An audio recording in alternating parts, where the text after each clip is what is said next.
अस्सलाम वालेकुम dear students. आज हम एक्सरसाइज 1.5 का क्वेश्चन नंबर 3 सॉल्व करने जा रहे हैं। क्वेश्चन 3 है find the multiplicative inverse if it exists of each. तो इसके 4 पार्ट्स हैं। तो फर्स्ट वाला पार्ट फर्स्ट ऑफ ऑल करते हैं, ठीक है। तो चलें इसके सोल्यूशन की तरफ फाइंड करने, ठीक है। फर्स्ट वाला पार्ट है, तो फर्स्ट ऑफ ऑल आप इसके लिहाज से फार्मूला लिख लेंगे, ठीक है। यहाँ पे ए की कीमत है तो ए के लिहाज से मल्टीप्लिकेटिव इनवर्स का फार्मूला होता है ए का inverse is equal to 1/a का डिटर्मिनेंट को हम मॉड भी बोलते हैं, 1/a का मॉड एडजेंट ऑफ ए। इसे आप इक्वेशन नंबर 1 बना लें, ठीक है। तो यहाँ पे देखिएगा, एक तो ए मॉड है और दूसरा है एडजेंट ऑफ ए। तो एडजेंट ऑफ ए क्या है ये हमें पहले पता होना चाहिए। तो इसकी डेफिनेशन की तरफ आते हैं, ठीक है। डेफिनेशन अगर हमें आती है तो हम सवाल बड़ा इजीली कर लेंगे। तो चलिए डेफिनेशन की तरफ आते हैं जी। तो स्टूडेंट्स, एडजेंट ऑफ मैट्रिक्स की डेफिनेशन है, ठीक है। इसको ध्यान से समझना आपने। Adjoint of matrix is obtained by interchanging the diagonal entries and change the sign of other entries, जिसे हम नॉन डायगोनल एंट्रीज कहते हैं। अच्छा, यहाँ पे दो चीज़ों का जिक्र है, एक है डायगोनल एंट्रीज, दूसरा है अदर एंट्रीज, मतलब non diagonal entries. First of all आपको ये पता होना चाहिए कि डायगोनल एंट्रीज कौन सी होती हैं और नॉन डायगोनल एंट्रीज कौन सी होती हैं, ठीक है। जैसा कि एक मैट्रिक्स ए लिया है, ठीक है। इसके अंदर ए बी सी डी लिखा हुआ है। ये जो फर्स्ट वाला एलिमेंट और लास्ट वाला एलिमेंट, ये जो हमने सामने वाले ये वाले ए और डी, इसे हम डायगोनल एंट्रीज बोलते हैं। इसे हम बोलते हैं डायगोनल एंट्रीज। और बाकी जो बी और सी है इसे हम बोलते हैं नॉन डायगोनल एंट्रीज, ठीक हो गया। तो डेफिनेशन की तरफ आए। एडजेंट ऑफ मैट्रिक्स इज ऑब्टेन्ड, कह रहा है कि किसी मैट्रिक्स का जो एडजेंट होता है, जो एडजेंट है वो हासिल होता है। कैसे हासिल होता है जी? जब आप इंटरचेंज करते हो किसको? डायगोनल एंट्रीज को। ये जो डायगोनल एंट्रीज हैं ए और डी को इंटरचेंज किया जाता है अपनी जगह से। ए नीचे आ जाता है, डी ऊपर आ जाता है। तो ये देखो, ये ए का मैट्रिक्स था, जब आपने इसका एडजेंट लिया तो एडजेंट ऑफ ए लिख दिया, ठीक है। तो ये देख लो, डी ऊपर ए नीचे आ गया, ठीक है। डी ए ये इंटरचेंज हो गए।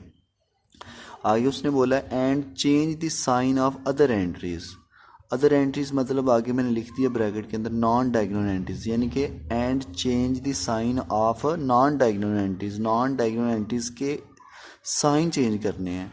तो ये दोनों प्लस के थे, दोनों माइनस के हो गए। स्टूडेंट्स, हमने एडजेंट के बारे में पढ़ लिया। अब सब फर्स्ट ऑफ ऑल हम ए का डिटर्मिनेंट निकालते हैं। ए का डिटर्मिनेंट क्या होगा जी? ये वाला जो ए की कीमत है, इसका दोनों तरफ इधर भी डिटर्मिनेंट लगा दें, इसकी जो कीमत है उधर भी डिटर्मिनेंट लगा दें, ठीक है। अब ये जो डायगोनल एंट्रीज हैं, ठीक है, ये -1 को 0 से मल्टीप्लाई करें। डिटर्मिनेंट हमने पढ़ा हुआ है, इसको इससे मल्टीप्लाई, इसको इससे मल्टीप्लाई किया। -1 को जब आप 0 से मल्टीप्लाई करोगे तो इसको ब्रैकेट में ऐसे लिख लोगे। माइनस क्यों आया? क्योंकि नीचे से जब ऊपर फोर्स जाती है तो नेगेटिव आ जाता है, ठीक है। 2 को 3 से मल्टीप्लाई कर लें। -1 को 0 से किया तो 0 आ गया, माइनस आ गया, 2 3 = 6।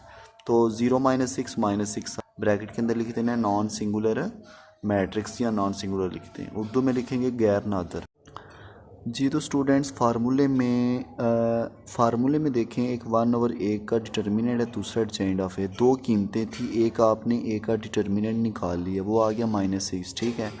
अब आगे दूसरी कीमत है एडजेंट ऑफ ए।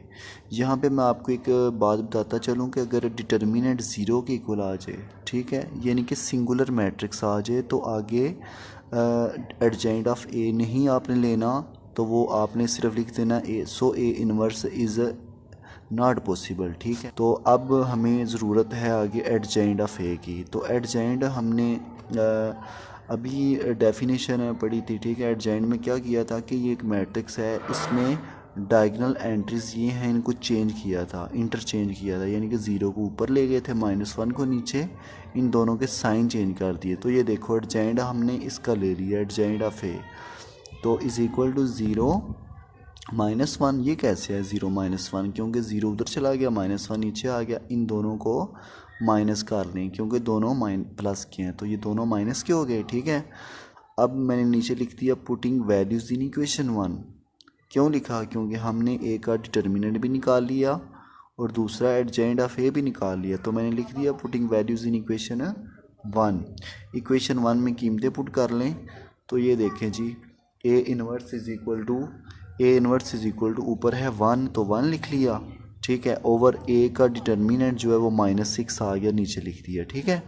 तो यहाँ पे आगे लिखा है फार्मूले में एडजेंट ऑफ ए, तो एडजेंट ऑफ ए आपने ये निकाल लिया 0 -3 -2 -1, तो वो लिख दिया 0 -3 -2 -1, ठीक है। अब यहाँ पे हम क्या करेंगे, यहाँ पे ये करना है कि ये जो बाहर है ना 1/-6, इसको सारी एंट्रीज से मल्टीप्लाई करवाएंगे। मैट्रिक्स के अंदर जितनी भी एंट्रीज़ हैं उनसे मल्टीप्लाई करवा देना है। तो ये देखो जी, 1/-6 को मल्टीप्लाई करवाया 0 से, इसी तरह -3 से मल्टीप्लाई करवा दी, इसी तरह इसको -2 से करवा दिया और इसी तरह इसको -1 से करवा दिया। तो अब आप यहाँ पे देखो 0 को आप जब 1/-6 से मल्टीप्लाई करवाओगे तो 0 ही आएगा। तो यहाँ पे माइनस माइनस कैंसिल, 3 1 ज़र 3 3 2 ज़र 6, तो 1/2 आ गया। तो यहाँ पे माइनस माइनस से कैंसिल, 2 1 ज़र 2 2 3 ज़र 6, तो आ गया 1/3। तो यहाँ पे देखें माइनस माइनस से कैंसिल, 1 को जब आप 1/6 से मल्टीप्लाई करवाओगे तो 1/6 ही आ जाएगा। दिस विल बी आंसर, ठीक है। तो सेकंड पार्ट की तरफ आते हैं जी। तो स्टूडेंट्स सेकंड पार्ट है b इज़ इक्वल टू 1 2 -3 -5, ठीक है। तो इसका सोल्यूशन करना है।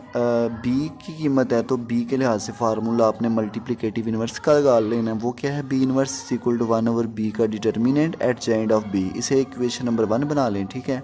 तो यहाँ पे आपको दो चीज़ें चाहिए, दो कीमतें चाहिए, एक डिटर्मिनेंट ऑफ b, दूसरा एडजेंट ऑफ b। सबसे पहले आप डिटर्मिनेंट निकाल लें, b का डिटर्मिनेंट, यानी कि इधर भी मार लगा लें, इस साइड पे ब्रैकेट को ख़त्म करके आप इसका मार लगा लें, कीमतें वही रहेंगी, ठीक है।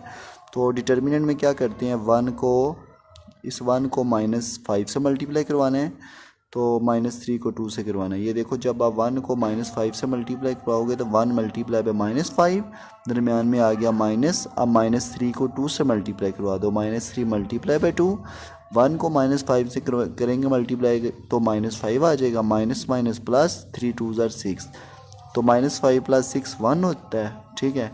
0 आंसर नहीं आया, 1 आया। तो मैंने बताया था कि 0 के अलावा कुछ भी आंसर आ जाए 0 के अलावा तो वो नॉन सिंगुलर होता है, तो ये नॉन सिंगुलर है। अगर 0 आ जाए तो वो सिंगुलर है, तो वो इम्पॉसिबल, आगे हल नहीं करना, एडजेंट नहीं निकालना, ठीक है, वो इम्पॉसिबल अगर सिंगुलर आता है, 0 आंसर आता है तो यहाँ पे आगे नॉन सिंगुलर, मतलब अब हम एडजेंट भी निकाल लेंगे, फिर कीमतें आपने 1 में पुट करनी है, ठीक है।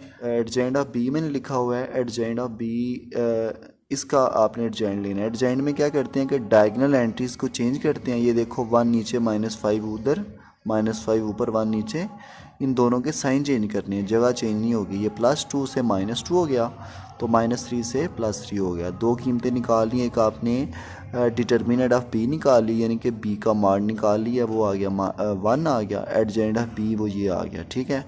तो दोनों कीमतें अब आपने 1 में पुट करनी है, तो मैंने नीचे लिख दिया पुटिंग वैल्यूज़ इन इक्वेशन 1, ठीक है।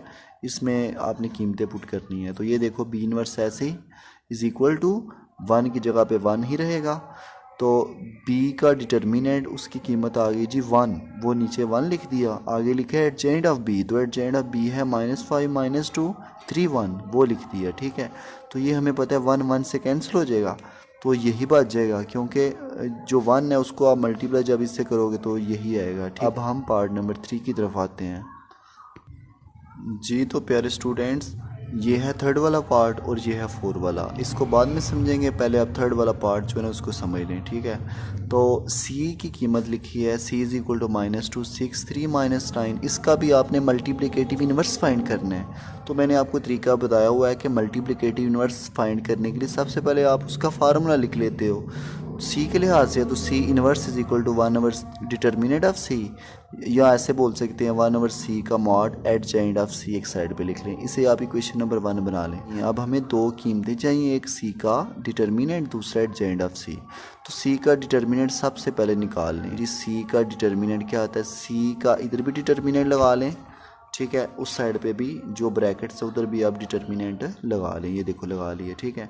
अब आपने क्या करना है, -2 को -9 से मल्टीप्लाई करवाना है, ठीक है। तो ये देखें जी, -2 को आपने जब -9 से मल्टीप्लाई करवाया -2 मल्टीप्लाई बाय -9, दरमियान में -3 को आप 6 से मल्टीप्लाई करवा लो। -2 को जब आप -9 से मल्टीप्लाई करवाएंगे तो माइनस माइनस प्लस 2 9 ज़र 18, -3 6 ज़र 18, तो 18 - 18 ज़ीरो होता है। तो ये तो सिंगुलर आ गया, नादर आ गया, नादर कालब। ठीक है, तो मैंने बताया था कि जिसका डिटर्मिनेंट ज़ीरो आ जाए वो आगे हल नहीं होता। चलें लाइक दैट, अगर ज़ीरो आ गया, अक्सर बच्चे हैं वो पूछ रहे होते हैं कि सर ये इम्पॉसिबल क्यों है, तो बताएं।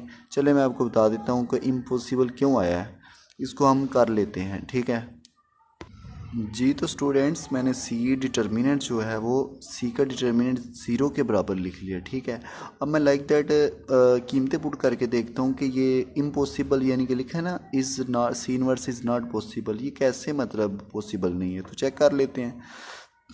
आपने चूँकि इतना ही करना है, ये जस्ट आपको समझाने के लिए मैं कर रहा हूँ। ठीक है, एडजेंट ऑफ सी लेते हैं।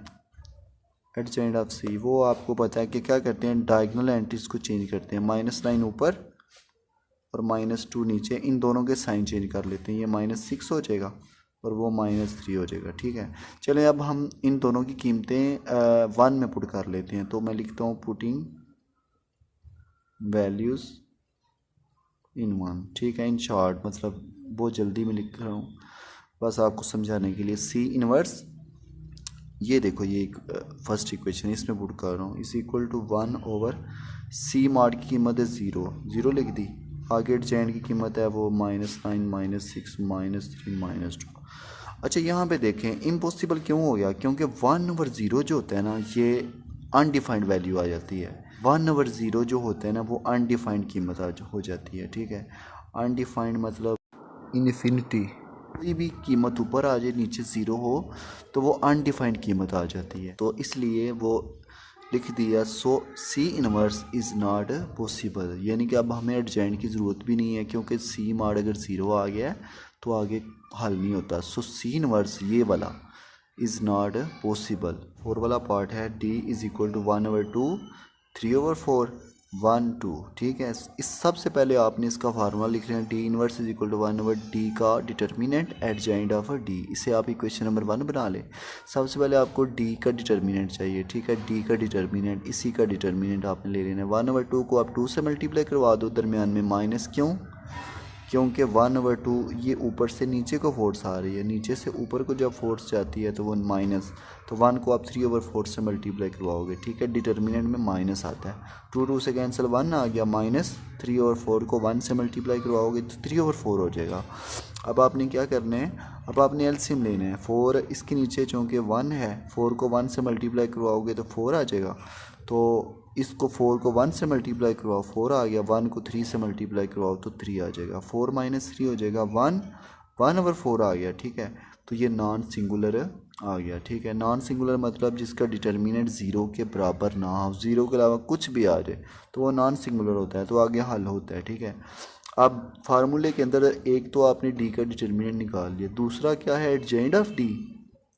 तो एडजेंट ऑफ डी निकाल लेते हैं। किसके हिसाब से ये करते हैं कि ये डी की कीमत से, ये 2 उधर 1/2 नीचे, ये देखो 2 ऊपर आ गया 1/2 नीचे आ गया, तो इन दोनों का, ये दोनों प्लस की वैल्यूज़ हैं, ये अपनी जगह पे रहेंगे, ये लेकिन दोनों माइनस की हो जाएंगे। ये देखो अपनी जगह पे थी लेकिन दोनों माइनस की हो गई। ठीक है, अब आपने एक तो ये डी का डिटर्मिनेंट, दूसरा आपने एडजेंट ऑफ डी, दोनों कीमतें आपने कहाँ पुट करनी है, फार्मूले के अंदर पुट करनी है। तो यहाँ पे लिख दो पुटिंग वैल्यूज़ इन इक्वेशन है 1, D inverse is equal to, ऊपर है 1 तो 1 लिख दिया। ठीक है, नीचे है डी का डिटर्मिनेंट, तो डी का डिटर्मिनेंट है 1/4 तो वो नीचे आ गया 1/4। आगे लिखा हुआ है एडजेंट ऑफ डी, तो एडजेंट ऑफ डी की कीमत ये हमने निकाल ली है, तो वो हमने उसकी जगह पे लिख दी 2, ये वाली सेम कीमत नीचे आ गई। ठीक है, आपने यहाँ पे एक स्टेप है बड़े ध्यान से समझना है। ये देखो 1 है, 1 को 1 ही रहने दिया। डिवाइड को जब आप मल्टीप्लाई में कन्वर्ट करते हो तो रेसिप्रोकल चेंज हो जाता है, नीचे वाली कीमत का, नीचे वाली वैल्यू का रेसिप्रोकल चेंज हो जाता है। कैसे, 1 ऐसे ही डिवाइड को मल्टीप्लाई में कन्वर्ट जब किया 4 ऊपर चला गया और 1 नीचे आ गया, ये रेसिप्रोकल होता है। 1/4 से 4/1 हो गया। ठीक है, तो ये वाली कीमत सेम एज नीचे। ठीक है, अब यहाँ पे देखो 1 को 1 से आप कट कर दो तो क्या बच जाएगा, 4 बच जाएगा। अब ये जो 4 है, 4 को आपने सारी एंट्रीज से मल्टीप्लाई करवा देना है, जगह कम थी मैंने इस साइड पे कर दी है। तो यहाँ पे देखो ये जो 4 है, 4 को आपने 2 से मल्टीप्लाई करवा दिया, 4 को आपने मल्टीप्लाई करवाया -3/4 से, फिर 4 को -1 से करवा दिया, फिर 4 को इससे करवा दिया 1/2 से। तो जो जो कैंसिल हो रहे हैं कैंसिल कर दो, नहीं कैंसिल हो रहा, 4 2 8 आ गया, 4 को -1 से किया -4 आ गया, 4 4 से कैंसिल -3, 2 2 4 तो 2 आ गया। ठीक है,